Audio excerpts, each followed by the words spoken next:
กคาร์ทไฟฟ้านะฮะโซลาร์เซลล์นะครับนี่เปิดสวิตช์นะฮะ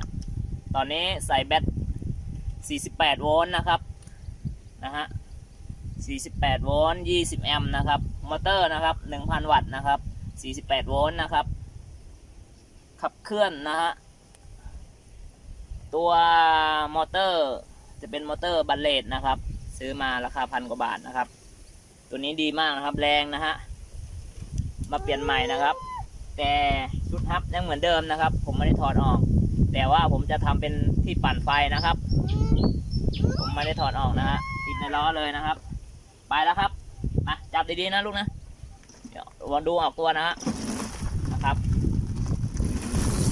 เดี๋ยวกระชากนะฮะแรงแน่นอนครับบอกไปเลยแรงแน่นอนครับ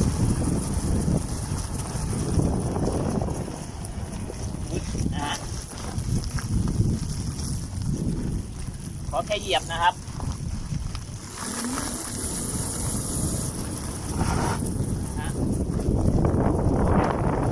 วิวนะฮะ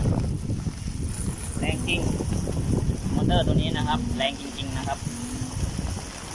บอกเลยว่าแรงจริงๆนะครับนะฮะสมราคาอยู่ครับสมราคานะครับ